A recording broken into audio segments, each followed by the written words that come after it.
കഴിഞ്ഞ വീഡിയോയില് ടാസ്കുകൾ എങ്ങനെ ചെയ്യാം എന്നതിന് 2 ടെക്നിക്സ് പറഞ്ഞു തന്നില്ലേ? അപ്പൊ ചിലർ എന്നോട് ചോദിച്ചു, ഒരുപാട് ടാസ്ക് ഉള്ളവര് ഏത് ടാസ്ക് ആദ്യം ചെയ്യണമെന്ന്. അപ്പൊ അത് കണ്ടുപിടിക്കാനുള്ള ഒരു ടെക്നിക്കാണ് പറഞ്ഞു തരുന്നത്. ഇത് ഞാൻ കണ്ടുപിടിച്ചതൊന്നുമല്ല, അമേരിക്കൻ പ്രസിഡന്റ് ആയിരുന്ന ഐസൻഹോവർ കണ്ടുപിടിച്ച ടെക്നിക്കാണ്. അപ്പൊ അതുകൊണ്ട് അതിനെ ഐസൻഹോവർ മെട്രിക്സ് എന്നാണ് പറയുന്നത്. നമ്മുടെ ജീവിതത്തിൽ ഏത് ടാസ്ക് വന്നാലും രണ്ട് വേർഡ്സ് നമ്മൾ ഓർക്കേണ്ടത്: ഇമ്പോർട്ടന്റ്, അർജന്റ്. ചില ടാസ്കുകൾ ഭയങ്കര ഇമ്പോർട്ടന്റും അർജന്റും ആയിരിക്കും. അത് അപ്പോൾ തന്നെ ചെയ്തേക്ക്, ഡു ഇറ്റ് നൗ.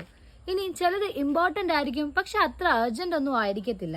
അങ്ങനെയുള്ള ടാസ്കുകൾ സ്കെഡ്യൂൾ ചെയ്യുക. അത് എപ്പോൾ ചെയ്യുമെന്ന് നമ്മൾ തന്നെ ആലോചിച്ച് ഡിസൈഡ് ചെയ്യുക.